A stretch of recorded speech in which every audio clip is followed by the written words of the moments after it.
Okay, so this question is determine visually whether the function is even, odd, or neither even nor odd. So what we have to remember with this is that an even function will have y-axis symmetry. An odd function will have origin symmetry. And y-axis symmetry is when we would take a mirror image going over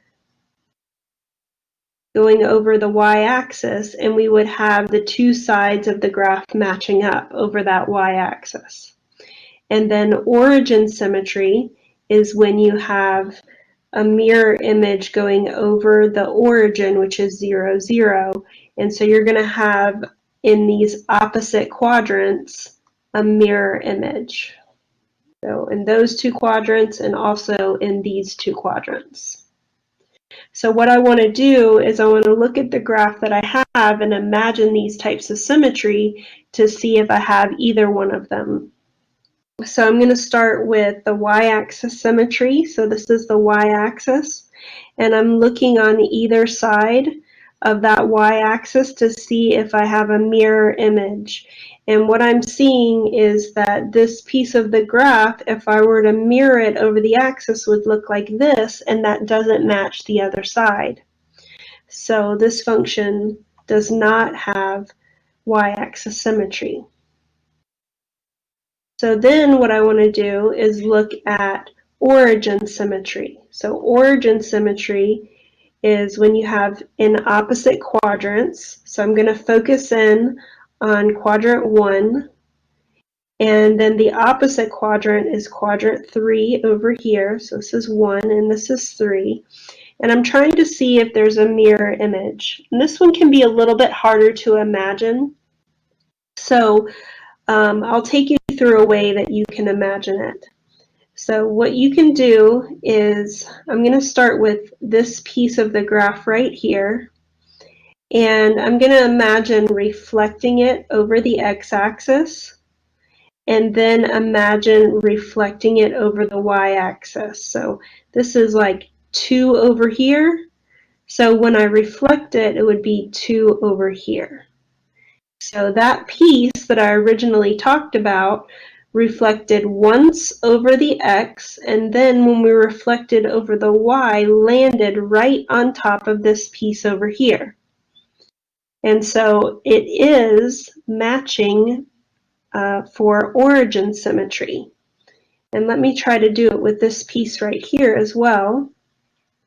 So if I'm starting off with this piece right here, which is in quadrant 2, and I reflect over the x-axis and then reflect over the y-axis, I'm landing right on top of that graph in the 4th quadrant. And so this graph does have origin symmetry. And functions that have origin symmetry we would categorize as odd. So this is an odd function.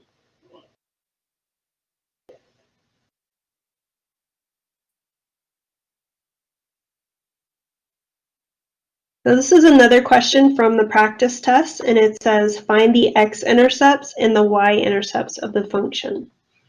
So I always like to start with the y-intercept because it's a little bit easier to work out. And whenever you're finding a y-intercept, you're going to let x equal 0. So I'll substitute a 0 into the function, and that would give me 0 squared plus 0 minus 56 over 0 squared plus 6 times 0. And that's going to simplify to be negative 56 over 0. And we know that division by 0 is undefined. So the y-intercept doesn't exist because this calculation is undefined. So there's no y-intercept. So then we're going to find the x-intercept. So you find an x-intercept by letting y equal 0. In this case, our y is f of x. So we're going to set f of x equals 0. And that would give me 0 equals x squared plus x minus 56 over x squared plus 6x. And at first glance, it looks like a complicated equation to solve because of the fraction, but if we use our clearing fractions method to get rid of the fraction, you'll see it cleans up nicely. So we're going to multiply the right-hand side by the denominator. And because we're solving an equation, we want to stay balanced. We want to do the same thing to the other side. On the left, 0 times anything is 0. On the right, I have x squared plus x minus 56 because those denominators, that denominator will cancel out based on the clearing fractions. So now I have a quadratic equation to solve, and I'll factor. The number that goes here and here needs to multiply to be x squared, and that's x and x. The number that goes here and here needs to multiply to be 56. So I'm trying to think of factors of 56. I've got 1 times 56. 2 goes into 56. Let's see how many times.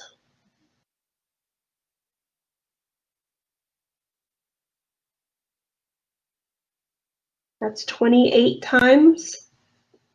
Let's see, 3 doesn't go in there, but 4 goes in there. 4 times 14. And then we have 7 times 8. And this is the one that I'm going to use. 7 times 8 will give me 56. And it'll also get me the right middle number in the middle. So we need a positive 8 and a negative 7. So I'll set each one of these factors equal to 0. That's using the zero product property, and solve. By adding 7, I get x equals 7. By subtracting 8, I get x equals negative 8. And those are my two x-intercepts. That's negative 8, 0, and 7, 0.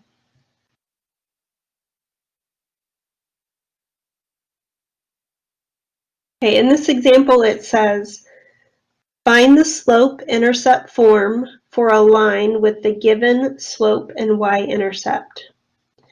So the slope-intercept form is y equals mx plus b, where m stands for the slope and b is the y-intercept.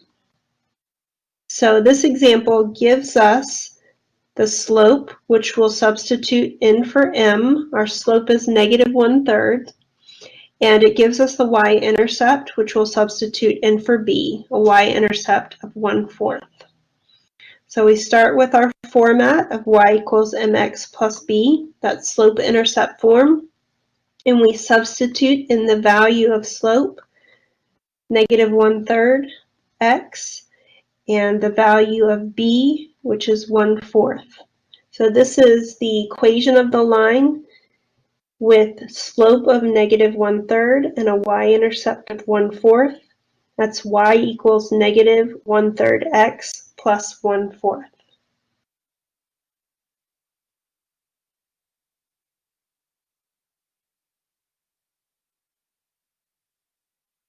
And this question says, use the graph to determine the domain and range of the function.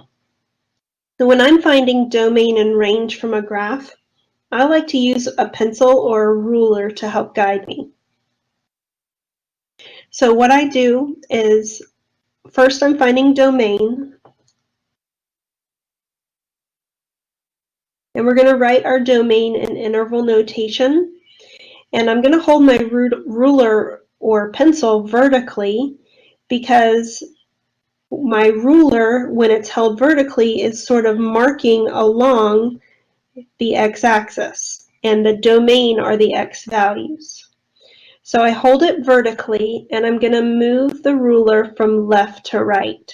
Now the reason why I go from left to right is because when you use interval notation, you always want to go smallest to largest, and on the x-axis, the smaller side is on the left side.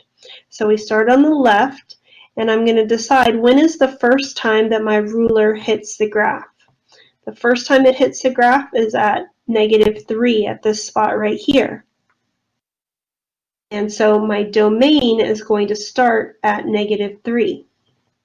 Now looking at the graph, that point is a filled in dot, which means that -3 will be included as part of the domain. So I'm going to put a bracket on the -3 to indicate that -3 is part of the interval, it's part of the set. So going from left to right, the first time I hit is -3.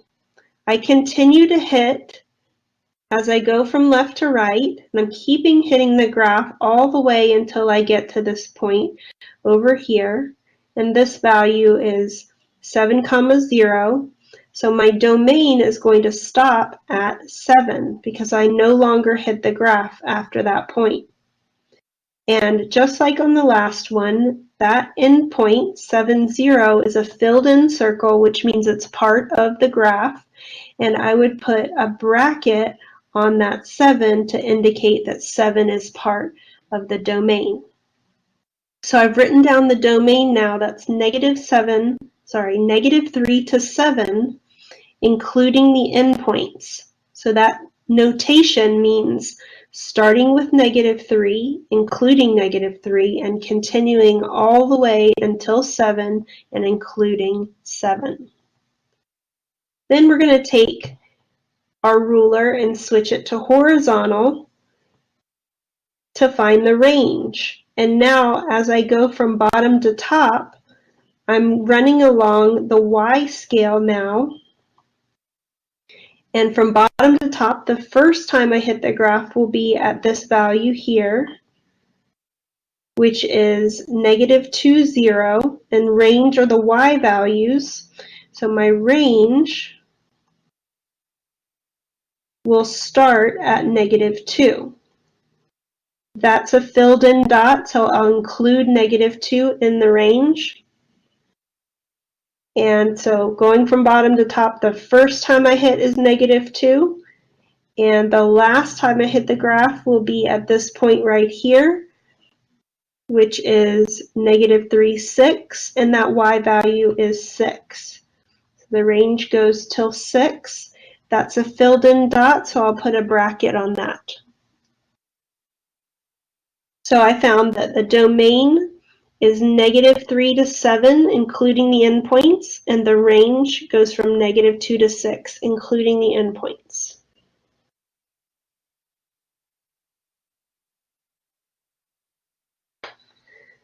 Okay, so I just got pointed out that there's a mistake in my work here, and just want to go back and explain what I did wrong. So when I went from bottom to top, I said the range starts right here because that's where the first time I hit the graph is, and the range are the Y values. So I wrote down the X value of -2 when I should have written down the Y value of 0. So let's correct that. And we have our range starting at 0 and continuing on until we get to this Y value here of 6.